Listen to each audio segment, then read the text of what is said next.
How's it going, you lot? Welcome back to another video with me, your authentic Cockney. So I had a suggestion in another video about seeing a bit more in detail of some of the tools and bits of bobs that I use for work. And this is off the back of one of the carpet fitting videos. So a few of the tools I used in that video, along with some new stuff, I'm going to delve in a bit more detail for you. So let's have a look at a few of these, starting with this here. What is this weird contraption here? Well, this is a heat gun. And what this is used for in particular, it's quite specific actually, is to do joins in a non-slip flooring. So basically when you go into an hospital, when you pop into a doctor's surgery or maybe a school, something like that, they have a lino floor which is stuck hard down to the subfloor. And this is to stop people from slipping. It's a solid flooring, very hard vinyl lino, which would be down permanently really, very hard to get up once it's put down.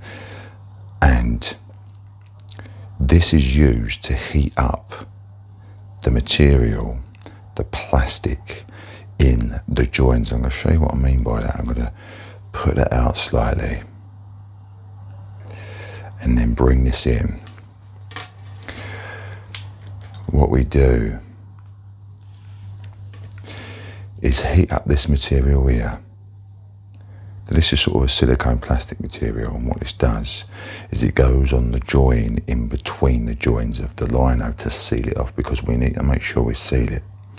So no dirt and bits, germs, maybe stuff like that get stuck down there, because if we're working in a place like a hospital, we need to make sure that it's definitely sealed on the floor. And how this works is I'm going to bring over this little adapter.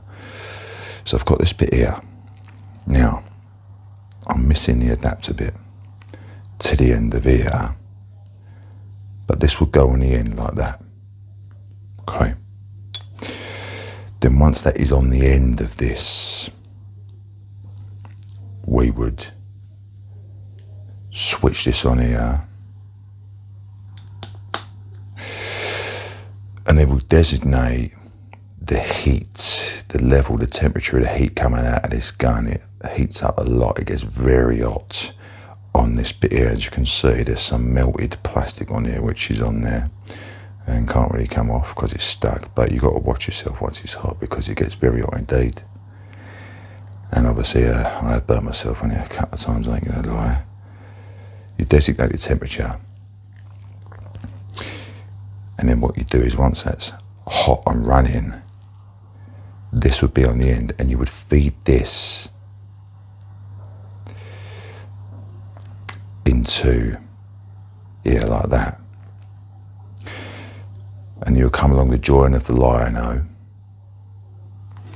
and you would run that along the join, and where it gets so hot, it would stick itself to the join and seal it. If you can imagine that on the join of the lino. Then once it's sealed, within a few seconds it dries solid, and then you would, if you can imagine, once that is on the floor nice and sealed, then we would scrape the top of it off. I haven't got the tool with me, which I would use. We'd scrape the top of that off so it'd be nice and flat. And that is what we use this for here. Plug socket. We've got, this is actually American or Aussie, but we've got an adapter here, and we pop that on.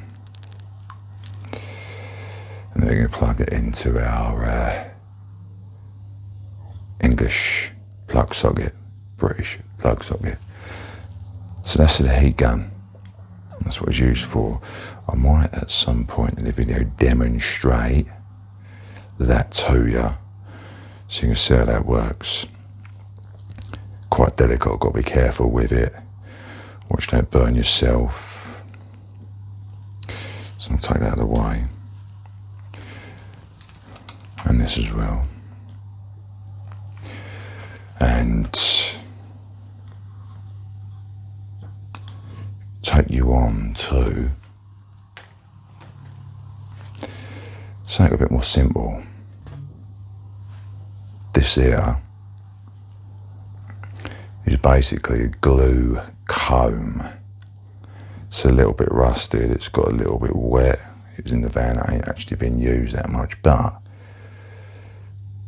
this is brand new, believe it or not, and I ain't actually used it yet. But what it's used for is if I am going to be troweling out some adhesive on the floor, ready for a carpet or flooring to be stuck down because it's notched, the glue would be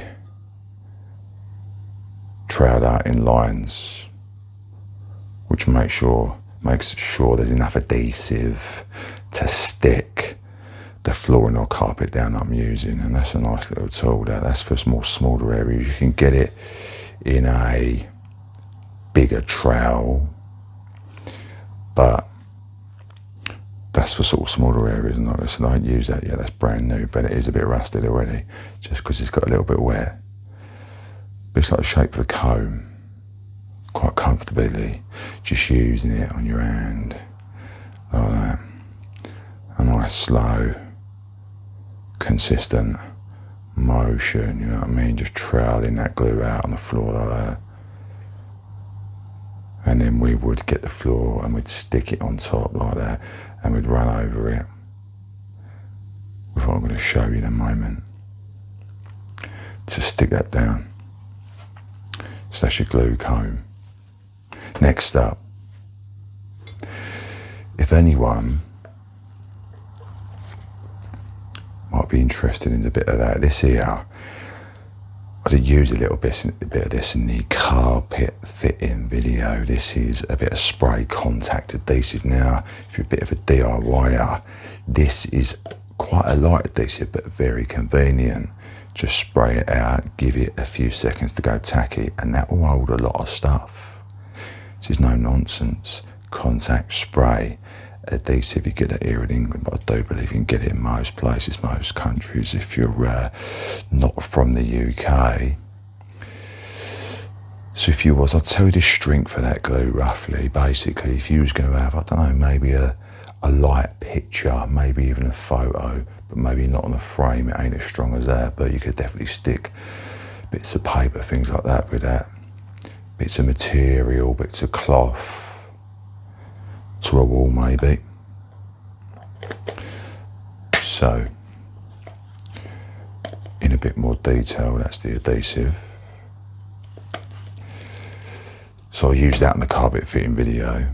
Now, let's get on to a bit more of the fitting tools for domestic. So here, very simple tool. This is what you would recall.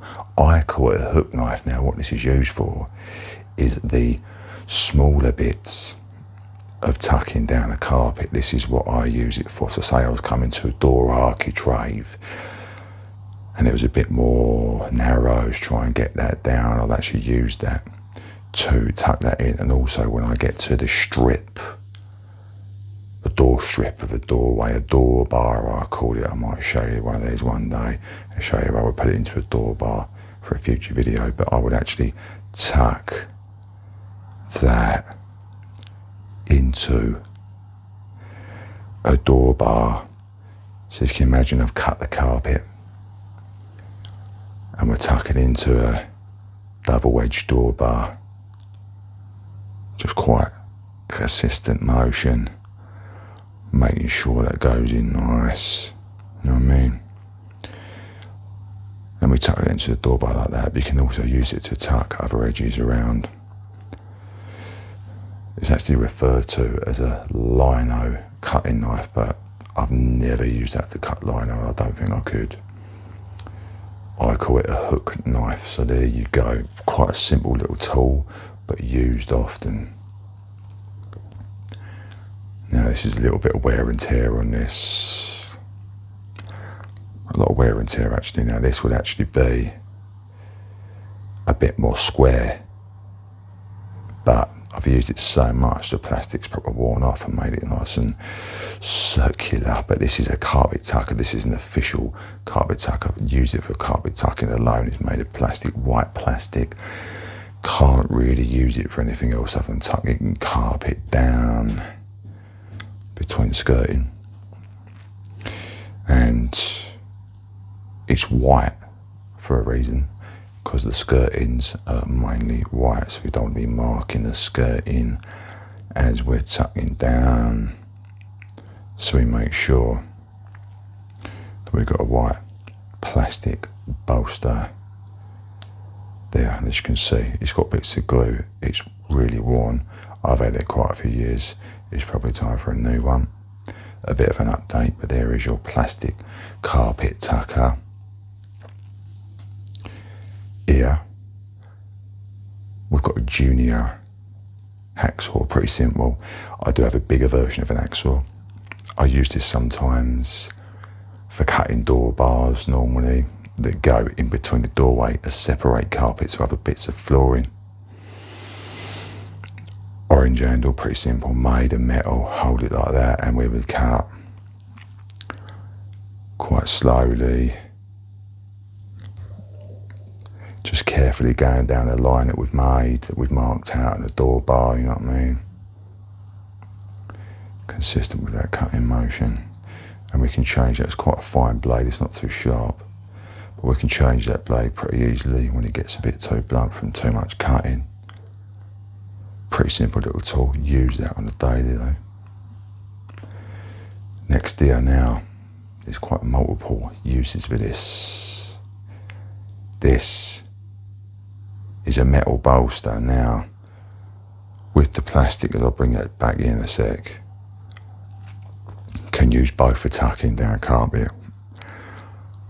I would use this on the occasion that it might be a bit more difficult to tuck down.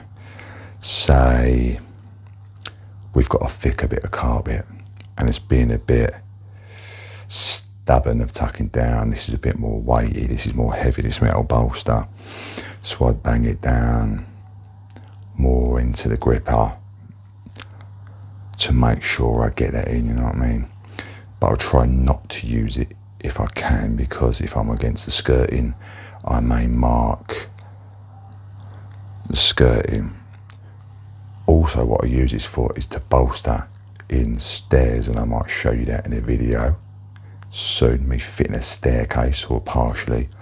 And what you would do is you'll go into the corner of the stair, you'll bolster in when you're coming down the stairs with a carpet, or run a carpet down the stairs, you'll bolster it in to the crease of the stair, and then you'll get your mallet and you'll bang it into the crease to make sure that that staircase of carpet is pulled nice and tight when we're fitting stairs. Also, I might use this to prise up some gripper, old gripper that I don't need anymore, that's in the way if we're fitting a new floor, and I'll get the hammer underneath that and I'll bang that underneath from gripper and I'll just prise it up like so. Quite a lot of uses that. If I want to scrape up some latex or some concrete stuck on the subfloor, I'd use that. Many uses. Send me a hammer as well on the back end like that. But that's your metal bolster. Very useful little tool that. Now I'll just show you this in the carpet fitting video. These are my snips. I used to cut gripper, and yes, these are door bars, and like I said, it's seen better days. It's quite rusted. It's got a bit wet again. Just I've had these a long time, so but they still work perfectly. And maybe just a bit of WD-40 to clean that up, but quite simple, just using that as a cutting motion to cut some metal, cut some wood very sharp, does the job. And then here, once you finish using them, you can just flip this over like that, and you're sweet, there you go. And they're closed up. So that we used for cutting some carpet gripper or shaping some door bars to go in architraves of doors. Now I know a lot of the stuff I'm talking about, you might be a bit like, well, I need to see it to understand it, and I'll think in future videos I'll do a lot more bits and bobs of fitting as people have requested to show you how they work. Now I showed you this in the last video, the carpet fitting video, when I did a carpet join. This is a seam roller. A bit more closer inspection, as you can see here, we've got a bit of fluff stuck in that. We've got a bit of glue in it. Like I said, it's seen better days as well. But this is a spiked roller. And what this does is when you're seaming the carpet, as I demonstrated to you before, is you roll it over the seam. And the reason we've got these sort of spikes separated about 1 centimetre apart is because it needs to have equal pressure into that pile of the carpet to make sure we're pushing it on to that heat seaming tape to make sure it's stuck on properly. If it was a flat roller, it wouldn't be pushing it in and meshing it together as efficiently as it should be. So that's a tool I use really only when I'm doing a join. It wouldn't be used for anything else. I've had that a long time, as you can see. A little bit of wear and tear in it, but still does the job. So there's your seam roller. Now, this big boy here, I did demonstrate this to you on the carpet fitting video. This is a carpet stretcher or a knee kicker. Now, it was a bit tricky for me to show you in the last video how I did this because of the camera and the space, but I'm not sure if you could have seen properly when I was doing the fitting demonstration. So when you use this, this is padded, this bit here, soft padding, it's coming apart again. I've had this a long time. Maybe a new pad is due as an upgrade. This is a soft padding, obviously, for the kicking point on your knee. And again, you would kick this from that end. You kick it in with your knee. And what happens here is, in a bit more detail, which I don't think I showed you, as you can see, the head of it has got lots of bits of carpet and fluff in it, and these are from carpets that I've fitted before. When you clean this out, it gets carpet bits in it quite quickly again. And how this works, if you can see, it's got lots of little tiny needles in it, little tiny spikes, and then along with these bigger spikes, which then protrude out, like so, all right? And that is adapted by this little dial here. Now, typically, if we were going to be fitting a carpet that's thicker with a thicker pile, we're going to be pushing these spikes out to the max so they grip onto it better like that. But we don't want to do it too much with a thinner carpet because we might actually end up making a hole in it with the longer spikes. We'd come down shorter, and then these needles alone would probably do the job all right. And what you do is when you put that down onto the carpet like that, they grip into the carpet, and you hold that down solid with your hand, and then you'll kick the other end here. And when that grips into the carpet, if you hold that down properly as you should, that doesn't go anywhere, and then it actually stretches the carpet, as I sort of demonstrated to you before. Actually, the kick of the knee stretches the carpet, and that's how we stretch the carpet to get all the kinks out and make it nice and flat when we're fitting it in a room or stairs. That is an essential tool of fitting carpet. Quite a good little invention. And then this here is the adapter for the length of it. Now, when it's longer, you get more leverage on it, so you can kick it harder. So if I'm doing a long, big room, I'd make sure I had that out to the max to get some leverage on it, to make sure I'm bashing that down to get the carpet nice and flat. But if I'm doing a landing, it's a bit more narrow, maybe because of the room in it. I haven't got much room space. And then I'll just keep it like that. So that's your carpet stretcher. Onto something a little bit more simple. Basic hammer. Nothing special. Decent grip on it. Again, wear and tear, got some glue stuck on that. Rust on it, but awful lot of uses. Gripper. Bashing up bits of concrete out the way. Ripping up gripper, ripping up door bars. Use it for fitting laminate, which I'll show you in a sec. Pull bar, which I'll get now actually along with the hammer. So this here is used for fitting laminate floors, and this is what is called a pull bar. Now, I wouldn't normally use this until you get to the end of a room, so let me try and explain. When we're fitting laminate in rows of planks, we'll get to the end of a room. When we're at the end, we're against the skirting or very close to it. So therefore I can't get a hammer to bash it in that way because I haven't got enough room. So what we do is we get the pull bar like so, if I do it that way. If you can imagine this is the edge of a room, we lip it under the laminate there, and we would actually bash that down like that to pull the other bit of laminate into the other piece to make sure the joins are nice and flush. And this is what we call a pull bar to do it. And that's really the only use of it, is for fitting laminate, but I wouldn't use it for any other way of fitting carpet. It's only really used for fitting laminate floors. It's a pull bar to pull in those little joins within the laminate. So that's that. Moving on to this. Now, somebody said they took an interest in this. This is your seam pruning scissors. And what you do is they've got a slight shape. They're actually a bit bent. See that?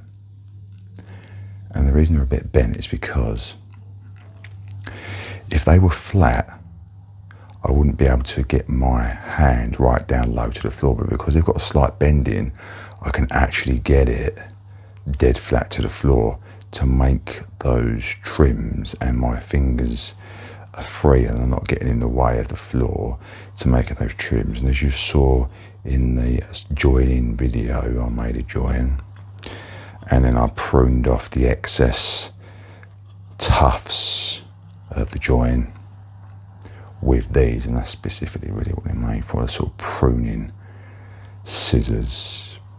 But somebody asked about these, and quite interesting, unique little tool. But really only use them for joins, nothing else. Won't use them for anything else other than just making sure those joins are nice and flush and pruned off nicely. Now this, I showed you before. This is a hammer stapler, and we've got some staples in there. If I can slide them down, if they will. Staples there, we pop them in. We're pressing this button here to open this up, and then what we do is we load it with a satisfying click there. Let me do that a couple times for you.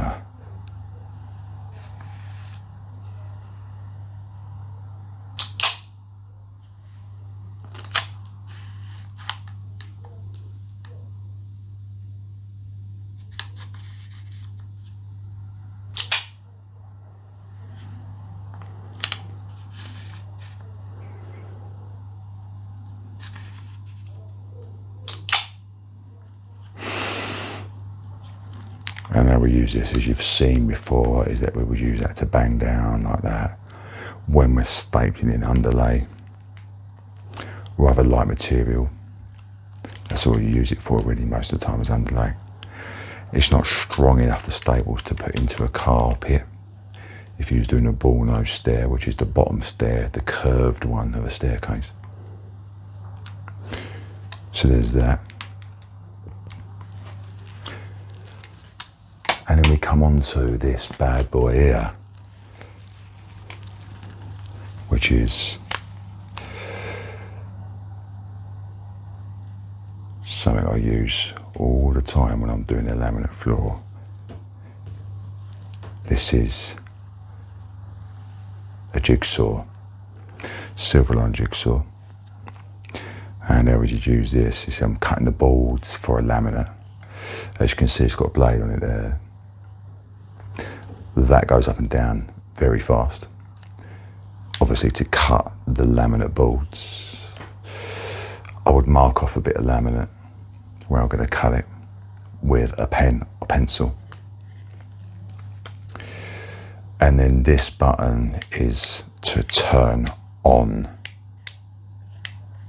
the jigsaw. Now, you've got a few adjustments here which I use. If you was to change that, it actually makes the blade go along faster along with this adaptation here. A bit of glue there, wear and tear. With this adaptation here.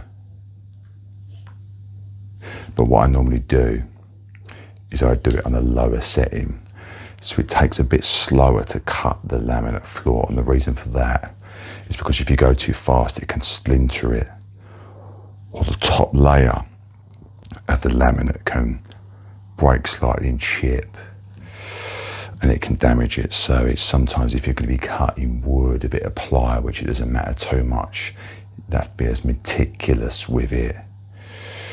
You can do it like that. This here is a lock, so when you've got it on, I do believe that it's not really working when you've got it off, but when you press this, it locks it in, and it will come undone when you press it again, but I don't use that. Blue in design. Like I say, I use this for cutting laminate floor. Bits of plywood if I'm going to prep the subfloor for a bathroom or kitchen if I need to. But I've had this quite a long time. As you can see, that flat bit there just goes smoothly along whatever you're cutting, and then that just cuts like that. You've probably seen a jigsaw in action before.